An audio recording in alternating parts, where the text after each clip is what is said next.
안녕하세요. 저는 30 후반의 여자입니다. 정말 평범하게 살아온 제가 이런 사연을 쓰게 될 날이 올 줄은 몰랐는데 이렇게 사연을 쓰고 있는 걸 보니 인생이란 뭘까 싶은 생각이 드네요. 저는 그동안 엄청 대박도 아니고 그렇다고 쪽박도 아닌 그런 정말 보통의 삶을 살고 있었어요. 이런 저한테 날벼락 같은 일이 생긴 건 결혼식 때 일이었습니다. 포장지가 화려할수록 알맹이는 실속 없다고 까봐야 아는 거라던 말처럼 한때는 결혼감으로 생각하던 남자의 실체를 알아버린 순간 인간에 대한 믿음이 없어졌어요. 사기꾼한테 된통 당하고 나면 대인 기피증이 올 만큼 충격이 크다던데 제가 딱 그랬습니다. 아무리 좋은 사람이라고 해도 동성, 이성 할 거 없이 자꾸 의심하게 되는 버릇이 생겼어요. 벌써 조금 지난 일인데도 다시 떠올리니 열이 오릅니다. 제가 한때나마 핑크빛 미래를 같이 그렸던 남자는 돌싱이었어요. 이혼했던 사실을 미리 말해줘서 저도 알고 있던 사실이었습니다. 게다가 미국에서 공부도 하고 왔고 그때는 대학교 부교수로 재직 중인 스마트한 사람이었죠.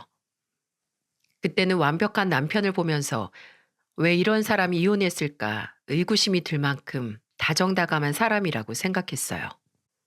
기본적으로 매너도 있고 배려도 할 줄 아는 착한 심성을 가진 사람이었으니까요. 그래서 저는 돌고 돌아서 늦은 나이에 정말 평생의 배필을 만났다고 생각했어요. 그렇게 행복한 연애를 하다 결혼 준비를 하게 됐는데 막상 결혼하겠다고 하니 이혼남이라는 사실을 알게 된 주변에서 걱정 섞인 말들을 많이 듣게 됐습니다. 아무래도 연애야 크게 문제가 안 될 사안이지만 남편한테는 재혼이다 보니 주변에서는 이혼 당한 거 아니냐면서 저를 걱정하더라고요. 하지만 저는 남편의 과거가 크게 문제가 된다고 생각하지 않았어요. 살다 안 맞으면 이혼하기도 하는 거지 그저 성격이 안 맞았을 거라고 생각하려 했습니다. 게다가 남편이 이혼하게 된 이유가 전 부인의 외도로 인해 이혼까지 이어졌다고 먼저 말을 해줬기 때문에 충분히 남편의 이혼을 이해하려고 했어요.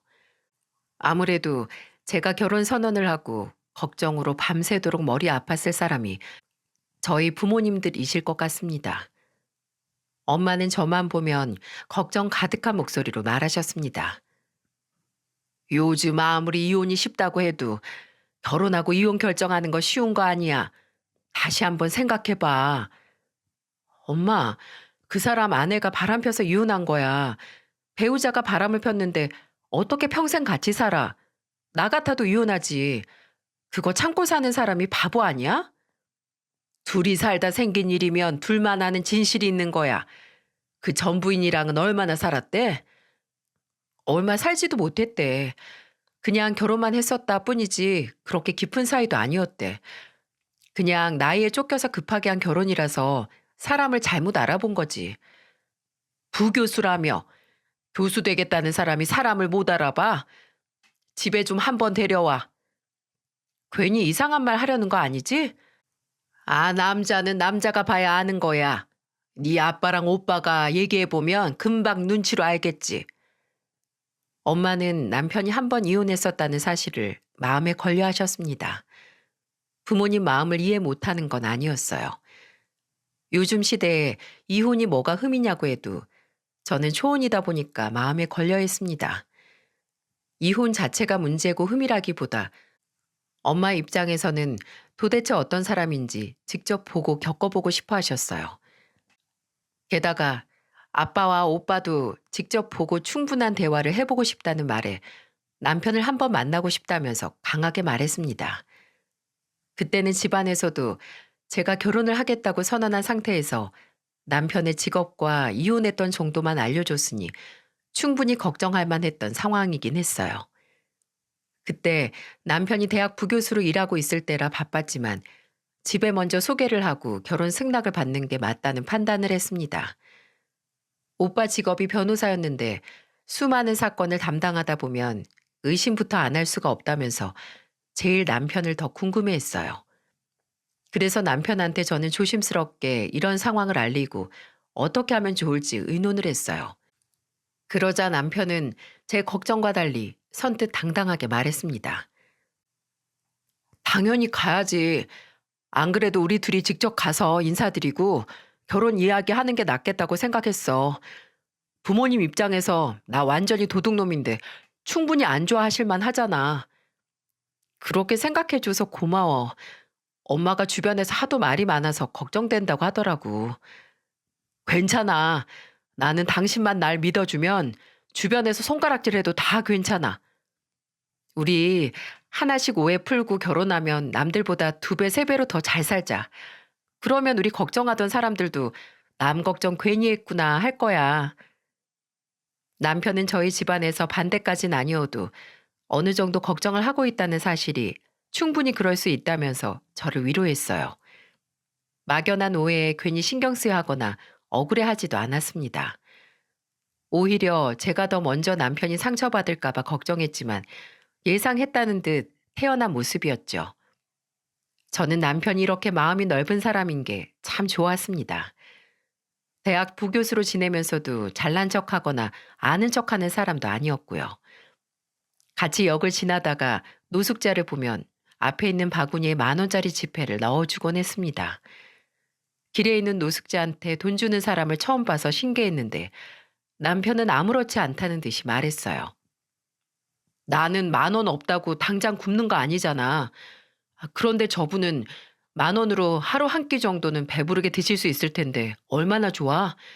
나는 10,000원 없어도 살고 저분은 10,000원만 있어도 충분히 배부른 하루일 거야. 그렇게 희망이 생겨야 살아갈 힘도 생기는 거잖아. 그때 남편의 말에 저는 큰 감동을 받았습니다. 요즘 10,000원 별거 아니라고 해도 노숙자한테는 10,000원이 얼마나 큰 돈이겠어요?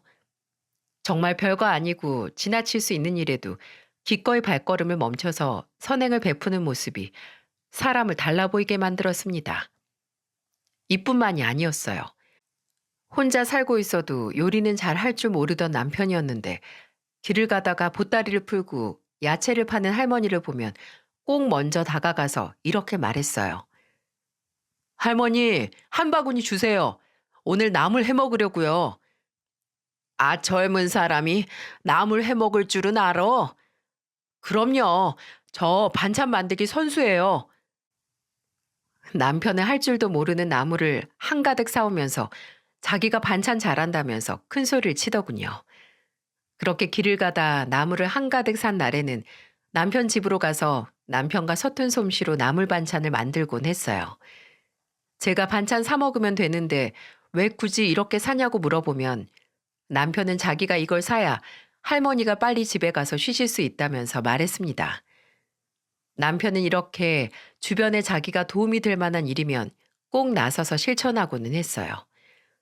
이렇게 심성이 고운 남자를 처음 본 저는 남편한테 정말 푹 빠져 있었죠. 그래서 남편의 이혼은 정말 사람을 잘못 알아본 실수였다라고 생각했습니다. 게다가 전부인의 바람으로 큰 상처를 받았다는 남편의 말에 저는 위로까지 했습니다. 그때는 저는 가족들도 남편을 직접 보면 생각이 바뀔 거라고 생각했어요. 그래서 저는 남편과 함께 빠른 시일 내에 약속을 잡고 식당으로 갔습니다. 처음에는 저희 집에서 인사를 하려 했는데 남편이 저희 엄마가 괜히 음식 신경 쓰시려면 힘드실 거라며 식당으로 가자고 하더군요. 저는 이런 말을 부모님께 알리고 다 같이 식당에서 처음으로 마주하게 됐습니다. 남편과 저는 먼저 식당에 도착해 있었어요. 남편은 떨린다면서 심호흡을 했고 저는 떨리는 손을 잡아주었어요. 곧이어 저희 부모님이 도착하자 남편은 자리에서 벌떡 일어나서 인사를 했습니다. 부모님과 오빠는 웃으면서 인사를 나눴어요. 그렇게 5명이 둘러앉은 자리에서 첫 식사가 시작됐습니다. 음식을 주문하고 기다리는 동안 아빠는 궁금했던 질문을 쏟아내기 시작했어요. 어디서 질문 목록이라도 만들어 온 건지 아빠는 남편을 보면서 다짜고짜 물었습니다. 한 번 이혼했다는 것 같은데 왜 이혼하게 된 거예요? 살다 보니까 성격 차이도 있었고 결정적으로 배우자 외도가 원인이었어요. 성격이야 맞춰가면 살겠는데 신뢰가 깨지니까 못 살겠더라고요.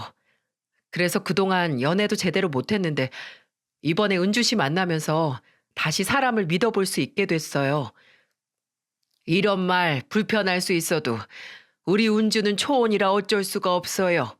속상해도 이해해요. 아닙니다. 전 아버님이 현명하시다고 생각합니다.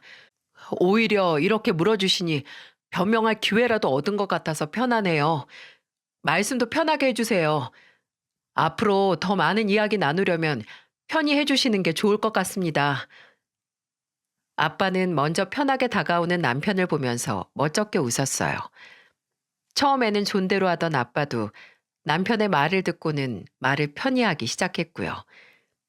처음에는 불편했던 대화도 아빠가 말을 편히 하자 수월하게 나누게 됐어요. 그러다 음식이 나왔고 테이블에 하나씩 채워졌습니다. 그런데 점원 한 분이 반찬을 놓으시다가 잘못 놓는 바람에 남편 바지에 쏟아버린 거예요. 남편은 당황했는지 자리에서 벌떡 일어났고 점원도 놀라서 계속해서 사과를 했어요. 남편은 점원을 보며 말했습니다. 괜찮아요. 어차피 세탁소 한번 맡기려고 했던 거예요. 손님, 죄송합니다. 세탁비는 변상하겠습니다. 아닙니다. 정말 신경 안 쓰셔도 괜찮아요. 저 잠시 자리 좀 비우겠습니다. 남편은 정말 괜찮다면서 점원에게 신경 쓰지 말라며 저희 가족들에게 양해를 구하고 화장실로 갔습니다. 저는 너무 당황스러웠고 한참 뒤 남편이 돌아왔는데 웃으면서 자리에 앉는 거예요. 그 모습을 보면서 오빠가 남편을 보며 말했죠. 정장 비싼 옷 같은데 세탁비 받아야 하는 거 아니에요? 꽤 나올 것 같은데요. 괜찮습니다. 중요한 자리라 힘 좀 줬는데 제가 뒷수습 해야죠. 사람이 살다가 실수도 할 수 있는데 괜한 일로 서로 얼굴 붉히기 싫어요. 제 선에서 해결할 수 있는 건 제 선에서 해결하는 게 더 마음 편해요.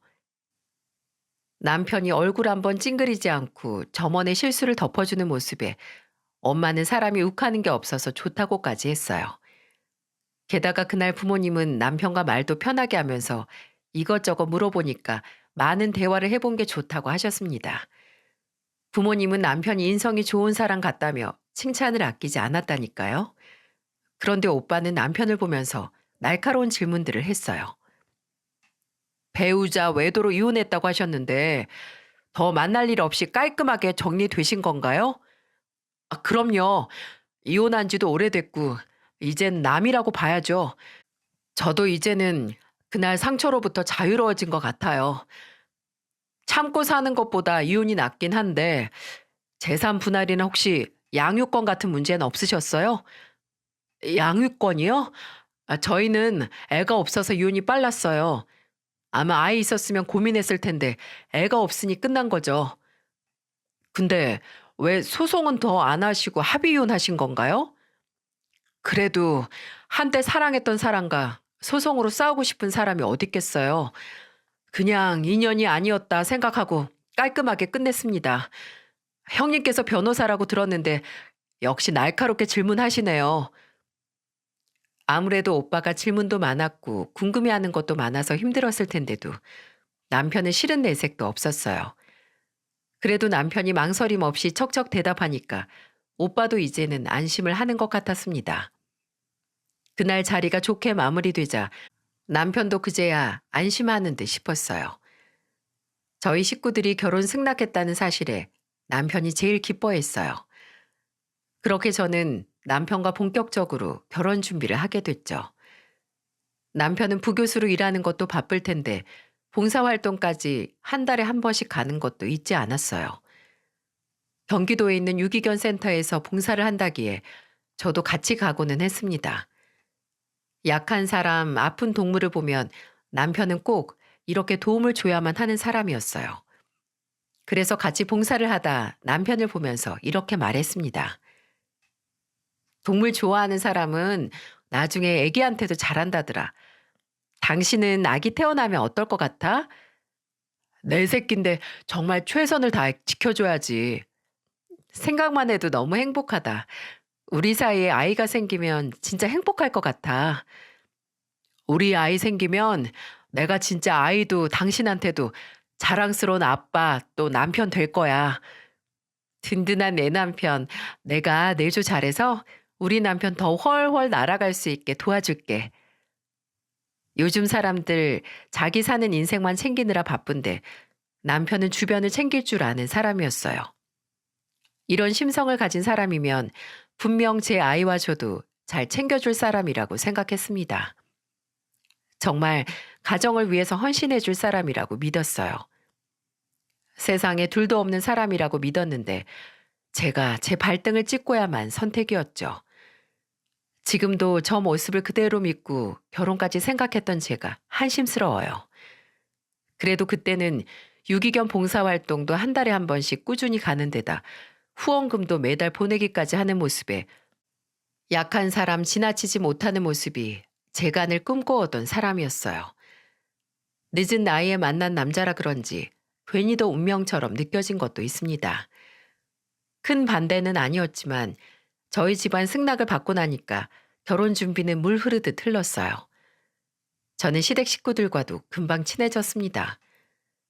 시댁은 시부가 지병으로 먼저 세상을 떠나서 시모와 남편이 둘이서 지내고 있었어요.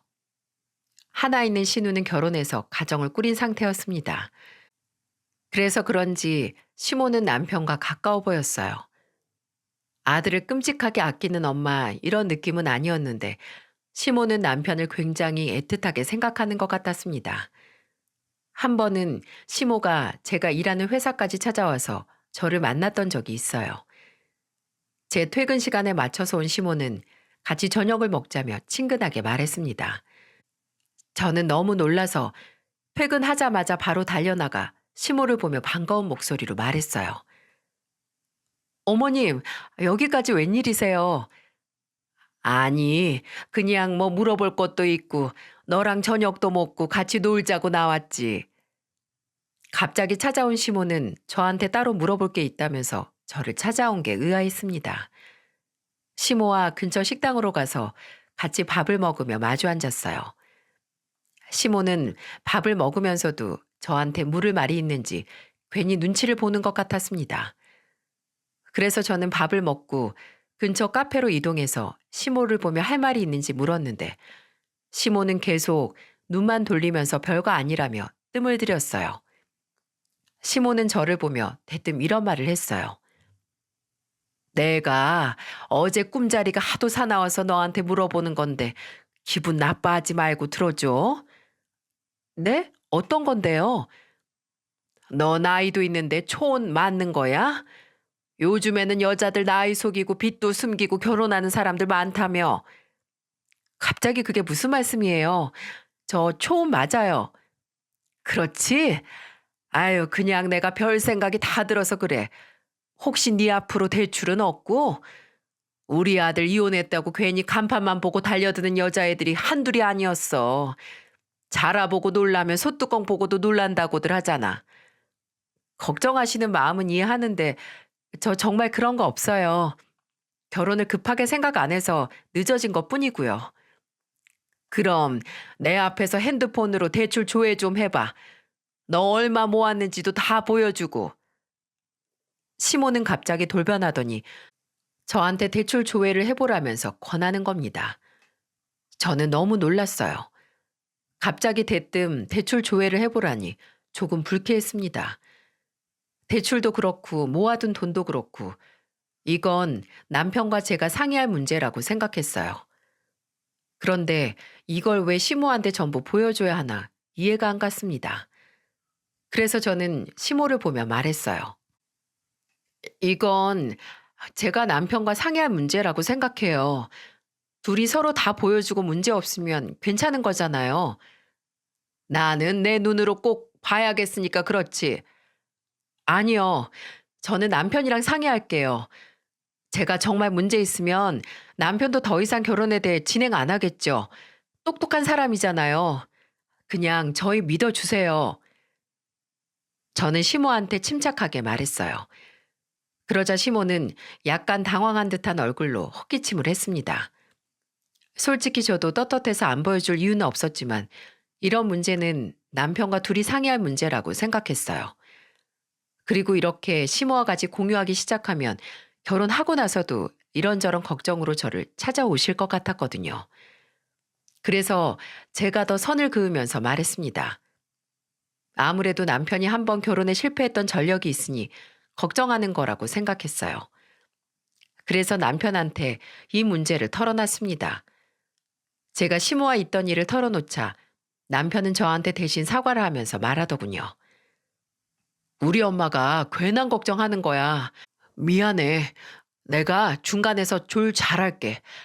그동안 나한테 접근한 사람이 이상한 사람들 뿐이라 걱정되시나 봐. 내가 잘 말하면 되니까 신경 쓰지 마. 나 솔직히 너무 놀랐어. 그래도 경제적인 건 우리 둘이 의논하는 게 맞는 것 같아서 당신이 어머님 잘 이해시켜 드려. 그리고 그날 남편과 서로 대출이 있는지 없는지, 그리고 그동안 모은 자산에 대해 의논했습니다. 저는 오히려 그 계기로 남편과 허물없이 대화할 수 있어서 좋았어요. 게다가 서로 터놓고 알게 되니까 정말 부부가 된 것 같았습니다. 그렇게 하나둘 결혼 준비를 시작하고 청첩장이 나왔을 무렵 저는 남편과 같이 일하는 직원들과 회식을 하면서 하나씩 개인 이름이 적힌 봉투를 돌렸습니다. 다들 자주 만나던 사이라서 친하게 지내던 사이였어요. 그중에 오지영이라는 직원은 저와 동갑이라 그런지 대화도 잘 통하고 금세 친구처럼 가까워진 사이였죠. 남편과 제가 모두 모인 자리에서 청첩장을 돌리니까 지영이가 저를 보며 말했어요. 이렇게 봉투 받으니까 실감난다. 정말 축하해. 고마워. 나도 이렇게 청첩장 보고 나니까 정말 가는구나 싶어. 넌 만나는 사람 없어? 아휴, 우리 나이에 만나면 금방 결혼 얘기 나오고 피곤해. 나는 이제 완전 비혼주의. 내 인생에 결혼은 없어. 그래도 사람 일 모르는데 너무 단정 짓는 거 아니야? 그러다가 좋은 인연 다 놓쳐. 사람 일 모른다에 당한 사람이 나야. 나도 만나던 남자 있었고 결혼할 뻔했던 과거 있지. 왜 없겠어? 근데 알고 보니까 그 사람이 양다리더라. 내 옆에서는 사람 좋은 척 나밖에 모른다고 입에 침도 안 바르고 거짓말하더니 뒤에서는 딴 여자 만나고 있었다니까. 세상에 무슨 그런 남자가 다 있어? 나는 이제 결혼도 싫고 남자도 싫어. 그냥 남자란 놈을 못 믿겠어. 이대로 혼자 사는 것도 나쁘지 않고 걱정거리도 없고 반려견 키우면서 내 건강이나 챙기고 부모님께 효도하면서 살아야지. 지영이는 과거 아픈 기억이 있었어요. 그래서 그런지 결혼에 대해 전혀 생각하지 않는 모습이었죠. 그런 지영이를 위로해 주는데 괜히 저까지 마음이 아프더라고요. 그런데 정말 사람 일은 한치 앞을 모르는 것 같습니다. 제가 지영이를 위로하는 그 순간에는 저한테 앞으로 벌어질 일을 상상도 못했던 겁니다. 저한테는 정말 생기지 않을 일이라고 은근히 자부하고 있었나 봅니다. 하지만 불행의 서막은 결혼식 날짜가 다가올수록 서서히 저를 뒤덮고 있었어요. 제가 우연히 남편 차에서 뜻밖의 물건을 발견한 게 시작이었습니다. 오랜만에 시댁에서 다 같이 모여 밥을 먹기로 한 날이었어요. 그래서 시장을 보고 시댁에 도착했는데 짐을 뒷좌석에 실어놔서 제가 꺼내려고 문을 열었죠. 그런데 장바구니를 들어 올리자 짐을 싣고 출발할 때는 몰랐던 의문의 물건이 제 눈에 들어왔어요. 그건 한눈에 봐도 어린아이의 신발 같았습니다. 시댁에는 아이가 없고 전혀 이런 물건이 남편 차에 있을 이유가 없는데 너무 의아했어요. 그래서 신발을 꺼내 들고 남편한테 들어보이며 말했습니다. 이게 뭐야? 웬 애기 신발이 당신 차에 있어? 제가 신발을 들고 남편한테 보여주자 남편은 당황한 얼굴로 저를 봤어요. 그리고는 잠시 말을 더듬더니 저를 보며 말했죠. 그게 얼마 전에 친구가 아들 데리고 차에 탔었는데 그때 떨어졌나 보다. 신발도 없이 애가 집에 간 거야? 아니, 맨발로 걸어갈 리도 없고 신발만 두고 간다고? 친구가 아들을 아껴서 도무지 품에서 떨어뜨리질 않더라. 그래서 그날도 아들 잔다고 그냥 안고 갔어. 안 그래도 얼마 전에 신발 잃어버렸다고 하던데 가져다 줘야겠네. 남편은 횡설수설하면서 말했고 저는 그게 좀 이상하긴 했지만 어느 정도 이해는 갔어요. 어린아이랑 다니다 보면 작은 물건 떨어뜨리고 다니는 건 있을 수 있는 일이니까요. 그런데 정말 제가 이상했던 건 시댁에 갔을 때 일이었습니다. 그날따라 이상하게 시댁에 신우까지 와서 분주하게 뭘 정리하고 있는 것 같았어요. 저는 오랜만에 제가 놀러 온다고 청소했다는 신우의 말을 믿었죠. 그래서 저는 시장 봐온 음식을 주방에 옮겨두면서 신우이를 보면서 말했습니다. 형님, 바쁘실 텐데 언제 오셔서 청소하고 계셨어요? 제가 해도 되는데요. 아니야. 아직은 손님인데 내가 해야지. 아, 근데 집에 혹시 애가 있어요? 거실에 애들 노는 장난감이 있네요. 저거 내 친구가 중고거래 해달라고 부탁해서 가져온 거야. 신경 쓰지 마. 신우이는 제 말에 당황한 듯 거실로 가서 애들 장난감을 방으로 옮겨뒀어요. 저는 시댁에 애들 물건이 있을 리가 없는데 왜 있나 의아했어요. 그런데 정말 이상했던 건 그뿐이 아니었습니다. 시모와 시누이 저 이렇게 셋이서 음식을 하고 있었는데 주방에 애들 쓰는 식기도구가 있는 거예요. 애들 젓가락질 똑바로 할 수 있도록 보조도구가 달려있던 거라 저는 단번에 어린애들이 쓰는 식기도구라는 걸 알 수 있었죠. 그래서 제가 시모를 보면서 이게 뭐냐고 들어보이면서 물어봤어요. 그러자 시모는 당황한 얼굴로 신우를 보며 말했습니다. 어제 제가 친구를 데려왔는데 글쎄 애를 데리고 오더라. 어찌나 밥을 제대로 못 먹던지 내가 어제 나가서 급하게 사왔어. 평소에 집에 애들 용품이 없었는데 장난감에 젓가락까지 있는 거 보면 꼭 애들 키우는 집 같아요. 아니 넌 무슨 그런 소리를 해. 우리 집에 애 키우는 사람이 어디 있다고 그런 말을 해. 어디 가서 장난으로라도 그런 말 하면 못 써. 그냥 해본 소리니까 너무 신경 쓰지 마세요, 어머님. 저는 그냥 했던 말인데 시모는 정색을 하면서 말하더군요. 그래서 제가 별뜻 없이 한 말이라면서 말했죠. 저도 참 이상했어요. 시댁에는 신우도 그렇고 아직 애가 없는데 그날따라 집안 곳곳에 애들 흔적이 있는 겁니다. 근데 또 시모가 신우이랑 친구가 놀던 흔적이라고 하니까 그런가 보다 했고요. 워낙 친하게 지내서 신우이 고등학교 때 동창이라면서 말하니까 저는 믿을 수밖에 없었죠. 그런데 이런 제 눈에 들어온 게 이뿐만이 아니었다는 거예요. 주방에서 저녁을 먹고 뒷정리를 한 뒤에 거실에 들러 앉았는데 베란다 구석에 널어둔 빨래가 보였습니다. 그런데 거기에 애기 옷이 있는 거예요. 아예 옷을 갈아입고 목욕이라도 했는지 속옷에 옷에 양말 전부 다 널려 있었어요. 저는 형님을 보며 물어봤습니다. 형님, 친구분 아이가 정말 재미있게 놀다 갔나 봐요. 옷부터 속옷까지 전부 널어두고 갔네요.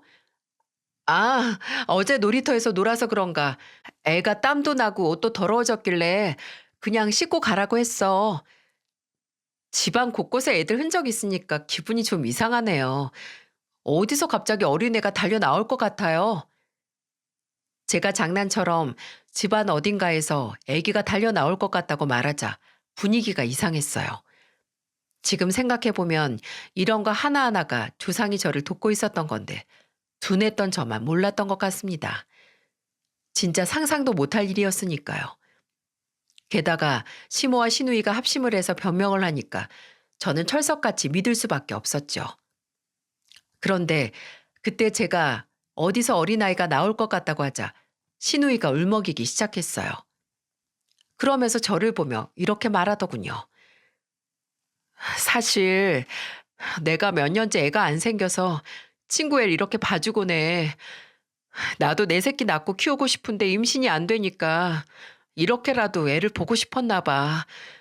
올케가 이상하게 생각할까 봐 걱정스럽다. 아니에요. 제가 이상하게 생각할 게 뭐가 있어요. 저는 그냥 없던 물건이 보이니까 궁금해서 물어본 거예요. 아휴, 형님도 마음고생이 크시겠어요. 아휴, 임신이 내 마음처럼 안 되니까 나도 힘드네. 올케는 너무 신경 쓰지 마. 내가 금방 다 치울게. 내일이면 다 뺄 거야. 아니에요. 저는 가끔 오는데요, 뭘. 신경 쓰지 마세요. 그리고 좋은 소식 곧 찾아올 거예요. 저는 갑작스러운 신우이의 눈물 고백에 당황해서 달래주기 바빴네요. 그때는 신우이의 말을 믿을 수밖에 없었습니다. 왜냐면 신우이가 결혼한 지 꽤 지났는데도 아이가 없었거든요. 그래서 신우이가 혼자서 소가리를 했던 것 같았어요. 그래서 저는 그날 시모와 같이 신우이를 달래줬습니다. 정말 서럽게 울길래 정말로 저는 그동안 정말 힘들었구나 싶었어요. 그렇게 한참을 우니까 진짜 믿을 수밖에 없었고요.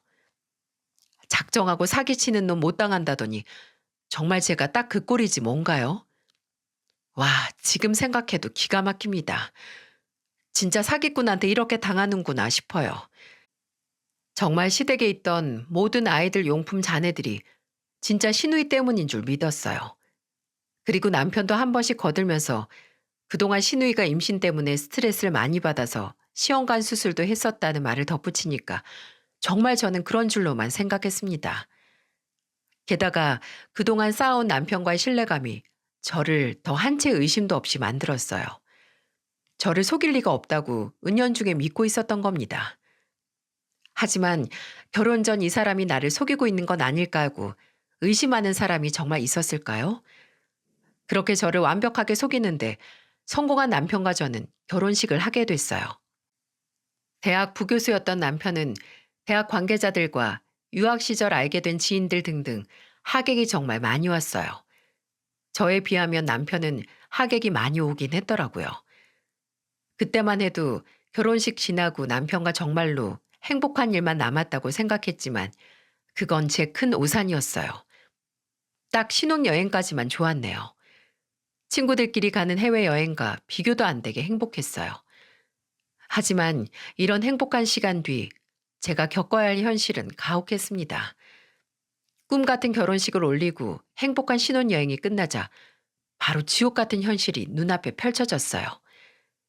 신혼여행 후 일주일이 지났을 때 시댁으로 인사를 갔습니다. 원래는 2시쯤 도착한다고 했는데 생각보다 일찍 도착해서 30분 일찍 도착하게 됐어요.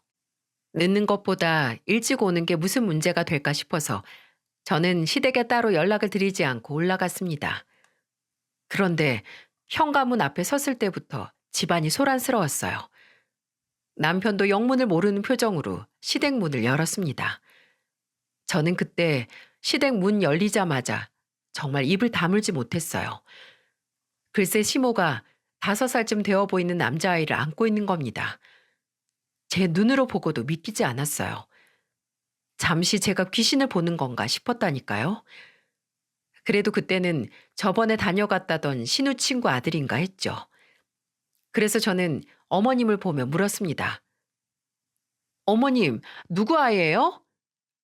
아, 그 저번에 왔다던 그 애지. 얘가 걔야. 어찌나 우리 집을 좋아하는지 자주 오네. 아니, 그런데 너네 일찍 왔네.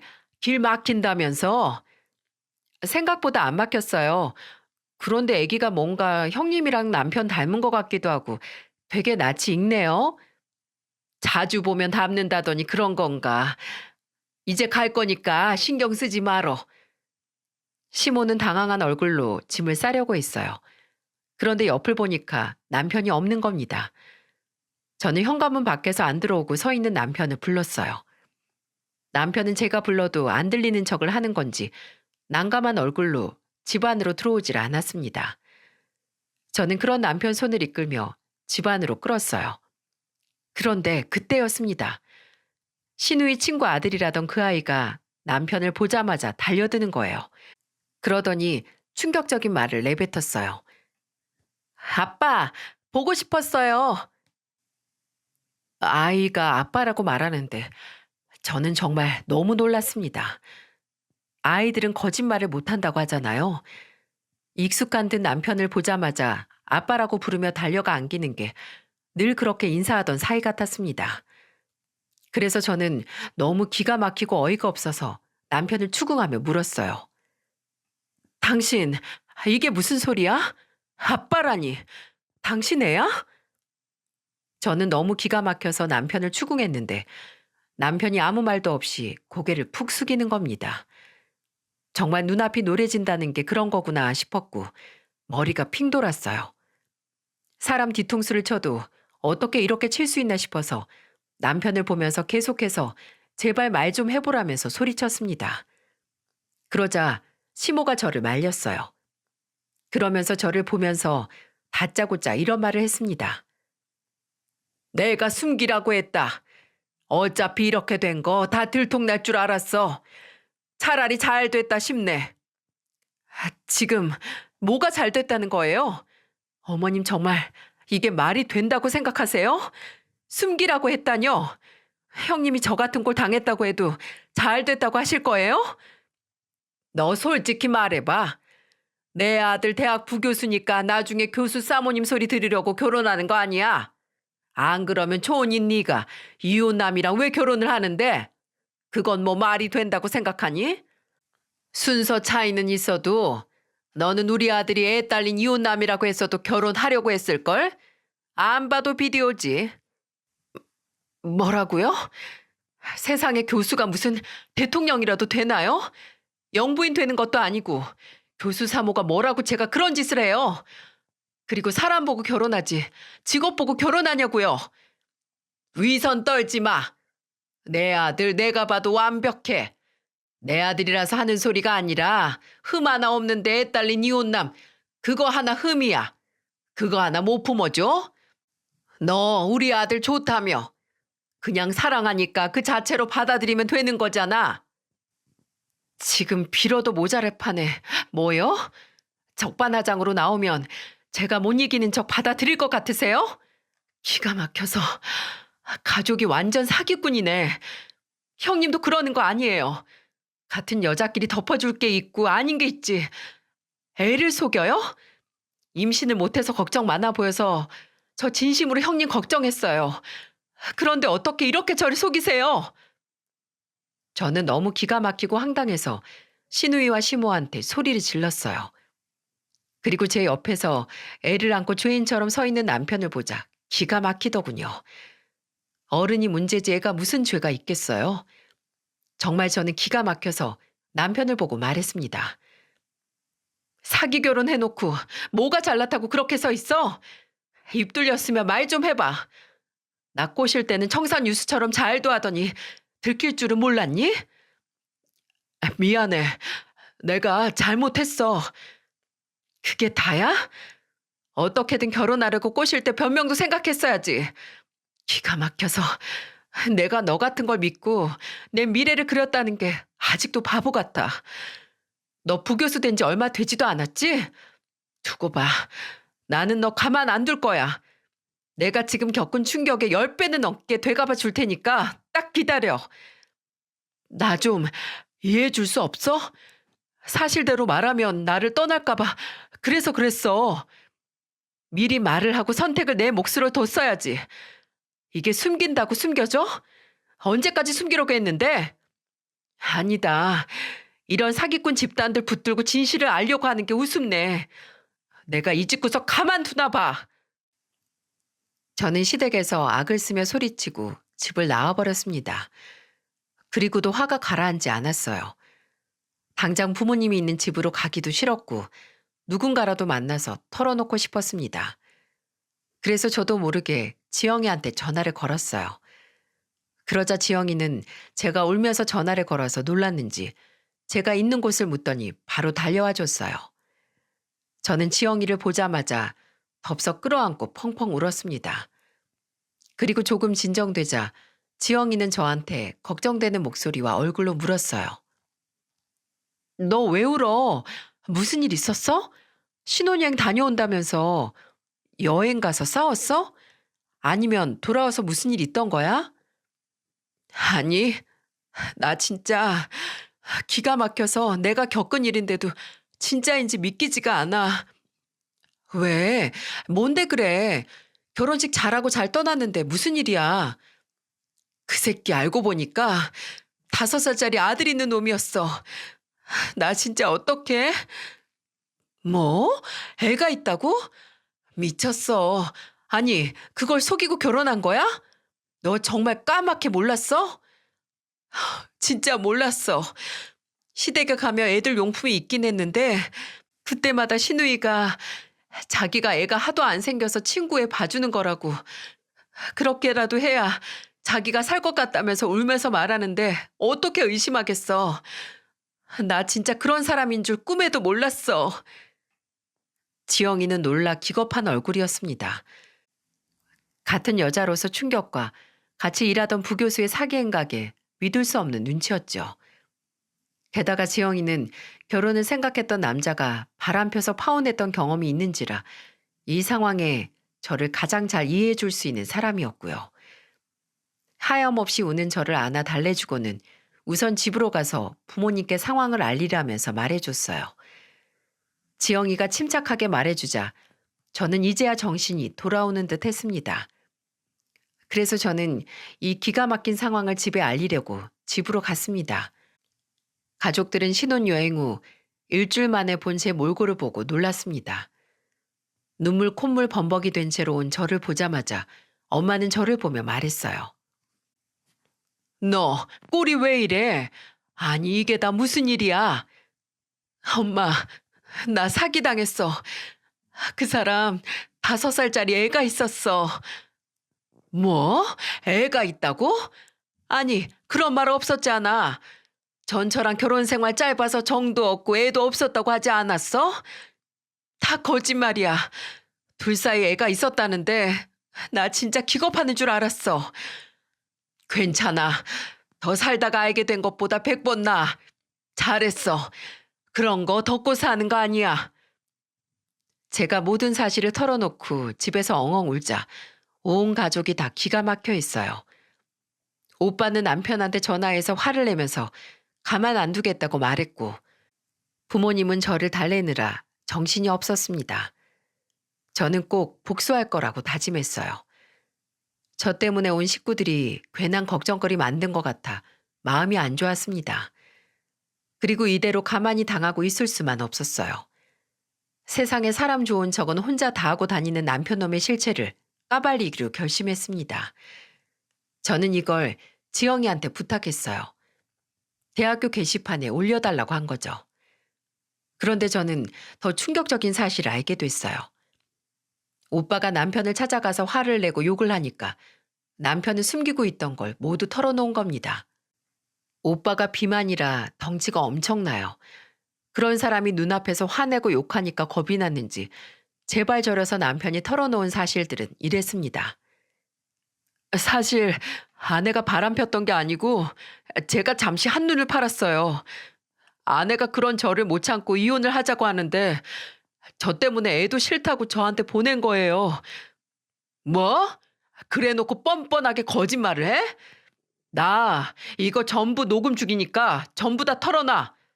이 자리에서 또 거짓말하면 나는 내 위치고 뭐고 정말 당신 가만 안 둘 거야. 형님, 죄송합니다. 제가 죽을 죄를 지었어요. 그런데 정말 사랑해서 그랬어요. 제 마음은 진짜니까 믿어주세요. 집어치워! 지나가는 개가 웃겠다.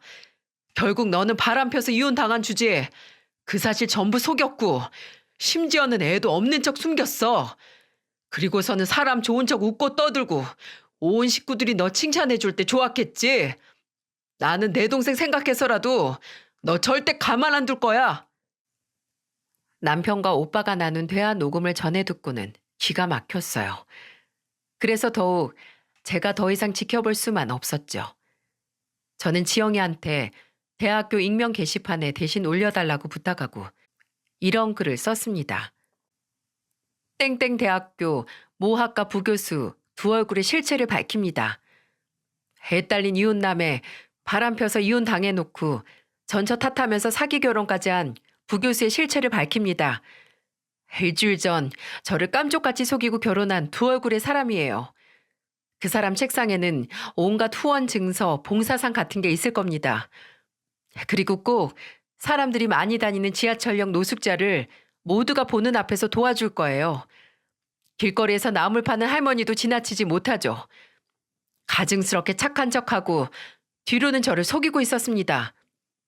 그리고는 저를 사랑해서 거짓말했다는데 믿어지십니까? 5살짜리 애는 깜쪽같이 속이고 사기 결혼하려 했던 부교수 실체를 꼭 모두가 알길 바라는 마음에 제보합니다. 이런 두 얼굴을 가진 사람이 학교에 있어도 되는 일인가요? 모두 실체를 알고 판단하세요. 지영이는 제 부탁대로 익명 게시판에 그 글을 올려줬어요. 효과는 생각보다 빨랐습니다. 1시간 정도 지나자 핸드폰에 불이 나기 시작했어요. 각종 대학교 커뮤니티에 삽시간에 퍼졌고 얼마 전 결혼해둔 부교수는 남편놈 뿐이었으니 범인은 딱 하나였죠. 남편은 계속해서 전화를 했고 제가 전화를 안 받자 저희 집까지 찾아왔어요. 그런데 진짜 그 엄마의 그 아들이라고 시모가 적반하장으로 저를 대하던 모습이랑 똑같았어요. 저를 찾아와서 싹싹 빌어도 모자랄 판에 저한테 화를 내면서 이렇게 말하더군요. 누구 앞길 막으려고 작정했어? 혼인신고도 안 했으니까 그냥 갈라서면 될걸. 뭐하러 이렇게까지 하는데? 내가 너 같은 거랑 결혼 준비하면서 받은 스트레스랑 비용 다 어쩔 거야. 나 이거 다 소송해서 다 받아낼 거야. 내 정신적 충격 너도 똑같이 당해봐. 어차피 다 끝난 일인데 굳이 왜 그러냐고. 그리고 너 지금은 이렇게 말해도 내가 애 딸려 있다고 하면 넌 나 쳐다도 안 봤을 거 아니야. 너야말로 가증스럽게 착한 척하지 마. 너 때문에 내 인생 망하면 네가 책임질 거야? 내가 왜 책임지는데? 네 인생 너네 엄마한테 책임져 달라고 해. 엄마가 숨기자고 했다며? 그리고 주둥이는 이럴 때 쓰라고 있는 줄 알아? 잘못을 했으면 사과하라고 못 배웠어? 너 같은 게 무슨 교수가 되겠다고 설치길? 저는 너무 화가 나서 남편 놈 정강이를 발로 차버렸고 아파서 주저앉는 놈 면상에 싸대기를 날렸습니다. 그때 집 앞을 지나던 오빠가 이 모습을 보고는 저를 보고 놀라서 달려왔어요. 그리고는 남편을 보자마자 꺼지라며 소리쳤어요. 그러자 오빠를 보고 놀란 남편 놈은 36개 주랭랑을 쳤습니다. 그날 이후로 전 남편은 교수직도 그만뒀다는 말을 듣게 됐어요. 이미 학교의 소문이 빨리 퍼졌고 동료 교수들 사이에서도 신임을 잃어서 더 이상 다닐 수가 없었을 겁니다. 지영이 말로는 잠깐 지나가는 소문들이라고 버티려고 했지만 그 정도로 뻔뻔하지는 못한 놈이었어요. 지나가는 사람들 다 수군거리고 손가락질하는데 어떻게 버틸 수 있겠습니까? 욕만 한 바가지 먹고 스스로 물러났다고 하더군요. 더 이상 교수인 척 살기에는 어려움이 많았을 거예요. 대학교 커뮤니티에 퍼질 대로 퍼졌으니까 다른 학교는 언감생심, 꿈에도 못 꿀 일이었을 테고요. 지금은 들어보니까 일반 회사에 다니고 있다는 말을 듣게 됐어요. 군뱅이도 구르는 재주가 있다더니 어디서 자꾸 일을 찾는지 모르겠습니다. 하긴 제가 건 소송의 위자료 전부 주려면 쉴 새 없이 일해야 할 거예요. 친오빠의 도움으로 소송도 진행 중에 있습니다. 그때 녹음해둔 파일이 신의 한 수였거든요. 저는 한때 충격으로 회사를 휴직하고 쉬기까지 했네요. 믿었던 사람한테 당한 배신은 저를 너무 힘들게 했습니다. 정말 가슴이 찢어질 듯 힘들었지만 지영이가 그 시간을 같이 견뎌줘서 제가 너무 고마웠어요. 인생사 세용지마라는 말이 있잖아요. 나쁜 일이 있으면 좋은 일도 있다고 지금은 나름 괜찮아졌습니다. 회사도 잘 다니고 있고 밥도 챙겨 먹고 지낸답니다. 가끔씩 지영이랑 이 채널에서 여러 사연 듣다 보면 서로 위안을 하기도 하고요. 기가 막힌 일로 아직까지 소송을 진행 중이지만 제 결정을 후회하진 않아요. 더 제대로 못 때려준 게 후회되긴 하는데 늦기 전에 실체를 전부 알아서 다행이라고 생각합니다. 옛말에 깊고 얕은 물은 건너 보아야 안다는 말이 있잖아요. 지금 생각해보니까 사람은 겉만 보고는 절대 알 수 없다는 말이 딱이네요. 번지르한 놈일수록 더 알아보고 조심할 필요가 있는 것 같습니다. 이번 일을 반면교사 삼아서 저는 앞으로 더 좋은 미래를 그려보려 합니다. 지금까지 긴 사연 들어주셔서 정말 감사드려요.